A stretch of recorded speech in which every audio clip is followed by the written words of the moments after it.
Senhores telespectadores, na nossa frente está uma pequena colina com casario. É uma vila que se reflete nas águas de um rio. Veem que está aqui uma embarcação tradicional, é um valboeiro. Valboeiro, isto vem de Valbom, é que era nestes barcos que se fazia a travessia entre as duas terras, Valbom e Avintes. E é de Avintes que eu lhes vou falar, porque Avintes tem algo de extraordinário.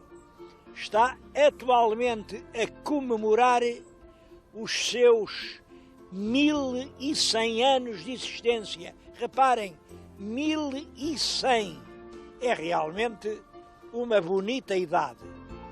Bom, e era disso que eu gostava de lhes falar.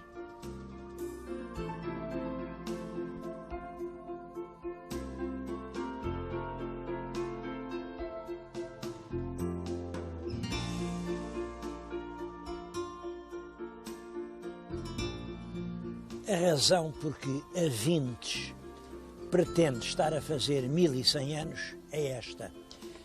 Existe realmente um documento pelo qual um fidalgo, um Dom Gondesindo, faz testamento de uma vila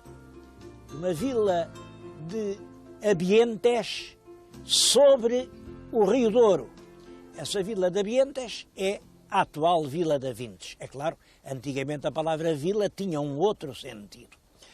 Isto, evidentemente, não quer dizer que Avintes tenha nascido há 1100 anos, mas significa que há 1100 anos já a Vila de Avintes existia. O documento tem a data de 897. É, portanto, um documento do século IX. Como sabem, o século IX começa no ano de 801 e acaba no ano de 900. Eu estou a falar nisto e sei perfeitamente que para a grande maioria dos meus telespectadores dizer século IX é o mesmo que dizer século V ou século X antes de Cristo ou século XVIII, porque a nossa história não é ensinada segundo o critério do tempo. É assim uma história de umas coisas soltas. As pessoas fazem lá ideia do que foi o século IX. Bom, e eu acho que é importante perceber o século IX, porque quem não souber o que foi a vida portuguesa no século IX não pode compreender a importância que tem a existência de Avintes. Eu, para o século IX, queria dar ao meu telespectador duas balizas. São duas datas. Eu sei que vocês não gostam de datas, mas estas duas fixam-se bem. No ano de 800, exatamente no ano de 800, no dia do Natal, o imperador Carlos Magno foi sagrado imperador pelo Papa em Roma. Portanto, no ano de 800 ia começar o século IX, Carlos Magno é imperador. Imperador de quê? Eu tenho aqui um mapa da Europa e vou-lhes fazer aqui aproximadamente o império de Carlos Magno. Ele vinha até à Espanha, é claro que para aqui não passava, porque aqui estavam os mouros, ocupa toda a França, ocupa toda a Alemanha, ocupa uma parte da atual Jugoslávia e pode-se dizer que tudo isto, toda a Itália, tudo isto é o império de Carlos Magno. Este império chegou a ter uma certa ordem, um certo esplendor nas letras, nas artes. Parecia que a Europa ia finalmente estabilizar depois da grande e terrível queda do mundo antigo. Mas não foi assim. A segunda data que eu lhes vou pedir que fixem, eu comecei por 800, agora vou-lhes dar a data de 900. No ano de 900, houve uma grande batalha aqui, vou pôr o local aqui, na região de Veneza, que aliás era nessa altura uma cidade bem pouco importante, porque os húngaros, vindos daqui, invadiram as terras do Império Carolíngio. Ao mesmo tempo, os normandos, vindos daqui, invadiam toda a Europa. Eles chegaram a saquear Braga e, simultaneamente, o Mediterrâneo fechava-se completamente para a navegação cristã, porque o Islão ocupava todo o norte da África e uma grande parte da Espanha. Isto é para lhes dizer, o século IX é um século de guerra, de invasões, é violento ataque das ferozes tribos normandas, são as invasões húngaras que vêm do leste e desconjuntam toda a civilização romana, e é sobretudo a asfixia económica que resulta das naves cristãs não poderem navegar no Mediterrâneo. Bom, e em Portugal? Bom, em Portugal a situação é mais ou menos esta. No século IX, a península pertence aos mouros, mas para norte do Ebro e aqui, para norte do Rio Douro, já dominam os cristãos. Está aqui o Rio Douro, portanto, a nossa terra de Avintes era aproximadamente aqui. Era, claro, mais perto do mar, a gente está muito perto do mar. Avintes fica no concelho de Gaia. Era uma terra de violências, de razzias, de correrias de exércitos inimigos, de uma grande crueldade e de uma grande intolerância. O que é que ficou disso tudo? Bom, da guerra raramente fica nada. Neste caso ficou alguma coisa. Ficou uma lenda cheia de imaginação e de poesia. A lenda de Gaia. É essa lenda que lhes vou contar.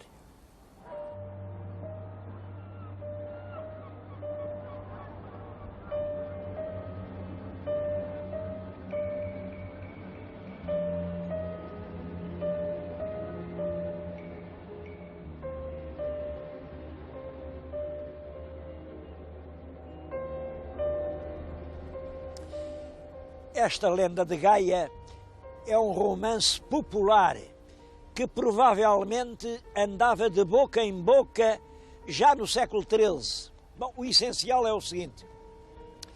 O rei Mouro, o rei de Gaia, tinha conseguido roubar a mulher do rei Ramiro, do rei cristão.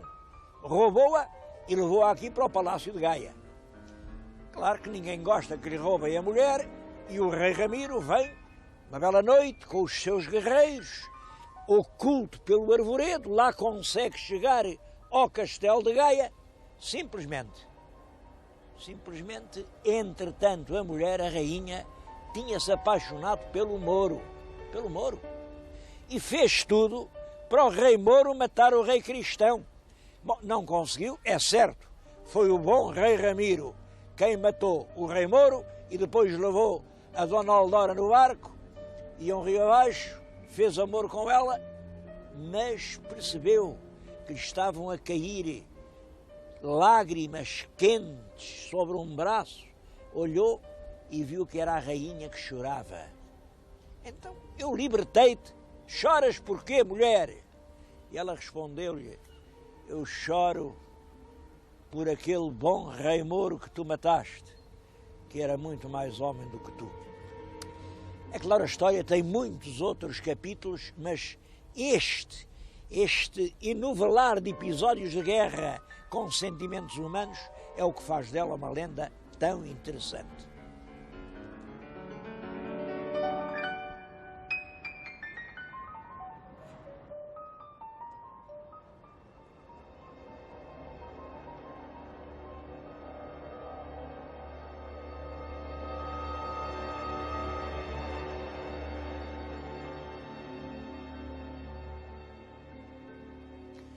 Bem, mas toda a gente sabe que o que fez de Avintes uma terra célebre foi a Broa. Em todo o país, quando se diz Broa, é Broa de Avintes. Eu tive a sorte de encontrar aqui um forno à hora de abrir o forno e tirar a broa cá para fora. Aqui temos a famosa broa da Vintes. Eu peço-lhes que reparem no feitio. Isto ainda recorda um pouco o pão de açúcar, não é a broa beirã, espalmada, redonda. Aliás, é uma broa diferente. Esta broa é feita com centeio e milho, uma parte de centeio para duas partes de milho. É uma broa, por isso tem uma cor, reparem, uma cor morena. É um encanto o paladar disto, por exemplo, com uma sardinha, com uma febra de bacalhau, é efetivamente um encanto. E há milhares de pessoas aqui deste Val do Douro, da cidade do Porto, todo este correr de freguesias, que aqui, ou longe daqui, por todo o país, ou em França, nos seus trabalhos, ou em Macau, vai daqui broa desta para Macau, não conseguem matar saudades da sua terra, senão provando esta broa. Penso que este pão, porque isto é um pão, feito aqui em Avintes, é uma sobrevivência de uma época muito antiga. Ela continua a ser feita por mulheres. Reparem, eu tenho junto de mim 3 senhoras. Aproveito para as apresentar. Esta é a Rita, há muitos anos que trabalha nisto. Esta é a Dona Arminda, também dedicou a sua vida inteira ao fabrico da broa. E aquela é a Conceição. Bom, a Conceição diz-me que tem 30 anos e há 20, imaginem, há 20 que amassa a broa. É curioso este facto de serem mulheres as padeiras da broa da Vintes. Isto também é o resultado de uma tradição histórica. É que antes da civilização industrial, o fabrico do pão era uma tarefa doméstica. Era a dona da casa quem fazia o pão da família. É claro, depois isso acabou, mas reparem como isso aqui em Avintes continua. São mulheres, são donas de casa, que continuam a fazer este pão para todo o mundo. Curioso que isto se chame broa. Broa, porque como não é só de trigo, podiam perfeitamente chamar-lhe pão. Isto é um pão. Bom, o que acontece é isto. No norte do país, o pão chama-se broa. Como em Inglaterra o pão se chama bread, como na Alemanha se chama brot. É a palavra germânica. No sul do país, que é mais latino, mais mediterrâneo, o pão chama-se pão. Vem de panis, latino. São 2 civilizações. Eu devo dizer que, enfim, não sou da terra da broa da Vintes e, portanto, não tenho esse privilégio de a saborear e de sentir inteiramente o paladar dela. Mas qualquer pessoa daqui lhes garante, e garante com a mão sobre os santos evangelhos, que esta é a melhor broa do mundo.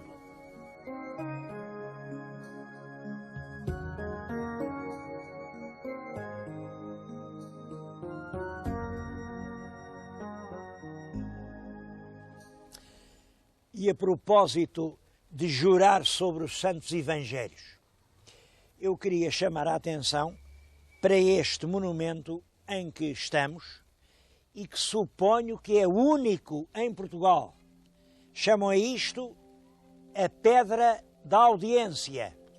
Era aqui, nestes bancos, nesta mesa, o juiz não sei se estava aqui sentado, se estava atrás deste banco mais alto, que durante muitos séculos se fez a justiça de Avintes.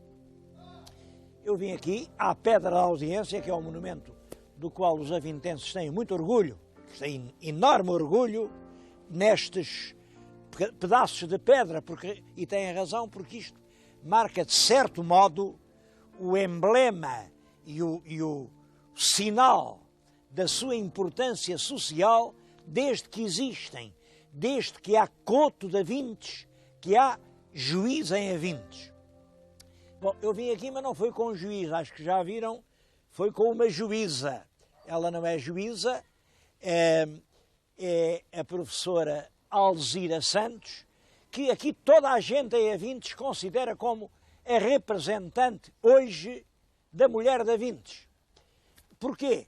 Porque a Alzira é professora e tem sido professora de toda esta criançada, porque a Alzira é atriz e tem animado o espantoso movimento de teatro amador que há aqui na povoação, porque a Alzira é autarca e faz parte de todas as comissões e de todas as comunidades e de todos os movimentos cívicos. Para ficarem sabendo o que é Avintes, existem aqui nada menos de 20 instituições cívicas, todas com objetivos culturais. Trouxe aqui, enfim, um pouco, desculpe professora, mas um pouco como a representante da mulher de Avintes. A mulher de Avintes ficou na literatura portuguesa. Eu tenho na minha frente textos, todos os grandes escritores românticos falaram da mulher de Avintes. O Ramalho Ortigão fala nela com imensa comoção. O Pimentel chega a dizer isto. As mulheres de Avintes são belos exemplares de mulher capazes de tombar um homem com uma bufetada. Basta dizer que tem o braço habituado ao manejo do remo e quando chegam a Avintes trocam o remo pela pá do forno. Bom, mas há muitos outros escritores que falam da mulher de Avintes. O Júlio César Machado, eu nunca vi coisa mais bela na vida como o barco que passa sobre o rio, remado por 4 mulheres, moças e belas. Bom, há um deles que chega a dizer isto. Em Avintes, quem governa é a mulher. Aqui o homem não conta para nada. Professor, é a primeira pergunta. Concorda que em Avintes quem governa é a mulher? Realmente, por aquilo que eu tenho visto, a minha experiência desde menina é que as mulheres aqui em Avintes não mandam fazer por ninguém. Aquilo que é preciso ser feito, as mulheres arregaçam as mangas e andam para a frente. Se calhar, baseado nisso? Bom, quer dizer, no fundo, a senhora que eu elegi para juiz concorda com isto. Em Avintes, quem manda é a mulher. Olha, diga-me uma coisa, e como é que isso... O que é que fazem os homens em Avintes? Já agora dê-me essa resposta. Olha, os homens fazem aquilo que é necessário que seja feito. Que as mulheres dizem que façam. Não, também não é assim. Cada qual faz aquilo que lhe compete. Só que as mulheres realmente não estão à espera que os homens venham para fazer o que é necessário fazer. Quando é preciso que seja feito, tem que se fazer. Então a mulher também se põe à frente do que for preciso. Muito bem. Estamos a ver o que os homens fazem. Um outro ponto que eu queria tocar aqui, estamos aqui na pedra da audiência, onde durante centenas de anos se juntaram os avintenses para decidir. Havia um ponto em que eu não queria deixar de tocar. Viemos a Avintes, terra da broa, quer dizer, terra do pão. O problema do pão é hoje, e contraditoriamente, o problema da fome. Quando estes escritores românticos, há 100 anos, escreviam isto sobre a broa de Avintes e sobre a mulher de Avintes, nenhum deles imaginava que, passado um século, que íamos entrar no século XXI e que o drama da fome, em vez de ter acabado no mundo, pelo contrário, só se tinha agravado. A professora tem muita experiência, tem andado metida em coisas sociais, sei que tem ajudado a matar a fome a muita gente. Como é que explica que a evolução do mundo tenha sido nesse sentido? Em vez de repartir o pão para todos, cada vez há mais pão, mas cada vez só para alguns. Penso que será o egoísmo das pessoas, o pensarem só em si, naqueles que lhes estão muito próximos, esquecendo-se dos outros. Penso que será isso. E cada vez mais, agora neste século, em que as pessoas, cada vez mais, neste fim de século, se viram mais para dentro, mais para si, esquecendo os outros que estão à volta. Eu concordo inteiramente que a razão é fundamentalmente uma razão moral, mais do que uma razão económica. Quer dizer, as pessoas voltam-se todas para si. E estamos a viver num mundo em que a fome continua a matar gente demais.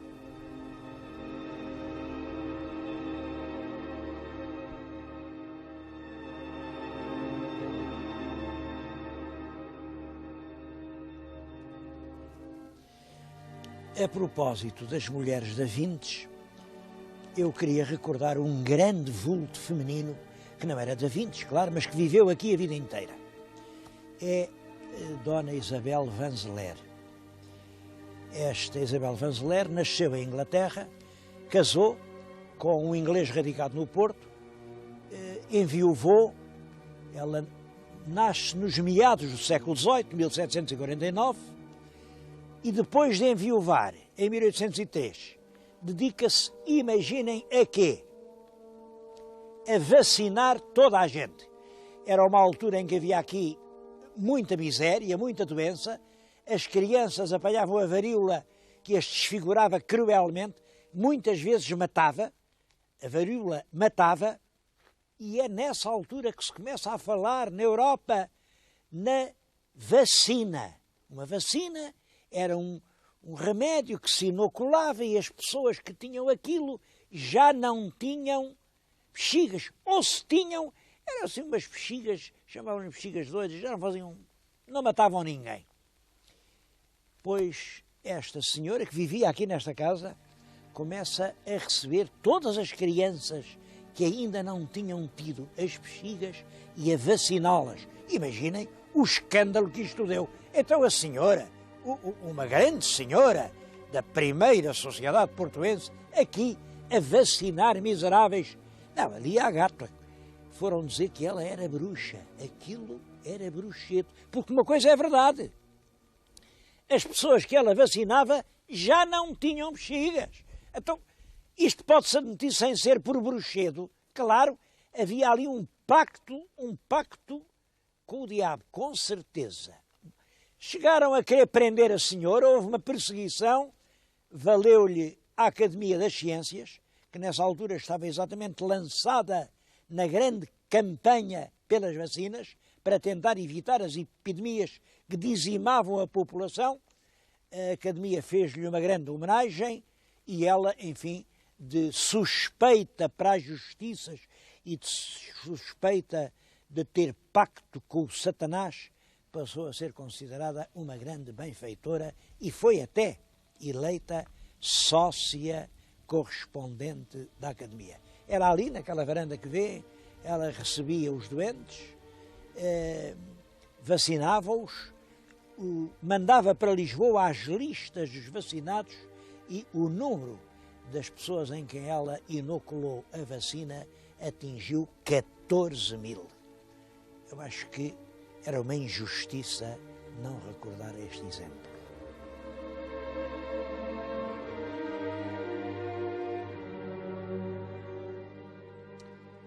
O marido de Dona Isabel Vanzeler era um grande negociante de vinhos do Porto, mas ficou célebre por uma outra razão que é curiosa.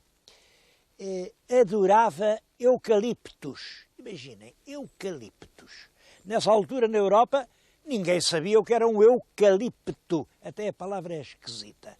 E ele, então, mandou vir da Austrália. Vinha assim nos envelopes lacrados, umas sementinhas pequeninas e aqui à volta pôs várias espécies de eucaliptos. Vê-los, estão aqui neste bosque, são dos mais antigos eucaliptos portugueses. Ou o povo diz que não há fome que não dê fartura. Como sabem, hoje os eucaliptos são uma praga que nos está a devorar. A propósito de eucaliptos, eu queria aludir a duas cartas só, de tantas a que não respondo. Uma vem de Alcanena, é assinada, além do Sr. José da Mota Júnior, por uma comissão de moradores, e dizem isto, que eu estive em Alcanena, tudo quanto eu disse era verdade, mas que eu não disse na missa nem metade. A poluição lá continua a ser muito grave, e eu não a denunciei em toda a sua gravidade. O Sr. José da Mota Júnior tem toda a razão. Eu não disse tudo quanto era justo que se dissesse. Compreendem porque não disse? Não disse porque a gente também não quer magoar as pessoas. A verdade é que em Alcanena eles alguma coisa têm feito, agora é preciso não parar. As coisas estão muito longe de estar satisfatórias. A outra carta vem do Fundão e liga-se com eucaliptos. Bom, essa é uma carta muito triste para mim. É do Sr. Adelino Vaz. Fala-me da encosta do velho convento, do convento da Senhora do Miradouro. Diz que andam lá bulldozers a arrancar aquilo tudo e a transformar aquele lugar, que é um dos mais belos de toda a nossa beira, num grande eucaliptal. Diz que já houve manifestações diante da Câmara, mas ninguém os quer ouvir. Claro, as pessoas só ouvem o que querem. Eu não posso abrir os ouvidos de ninguém.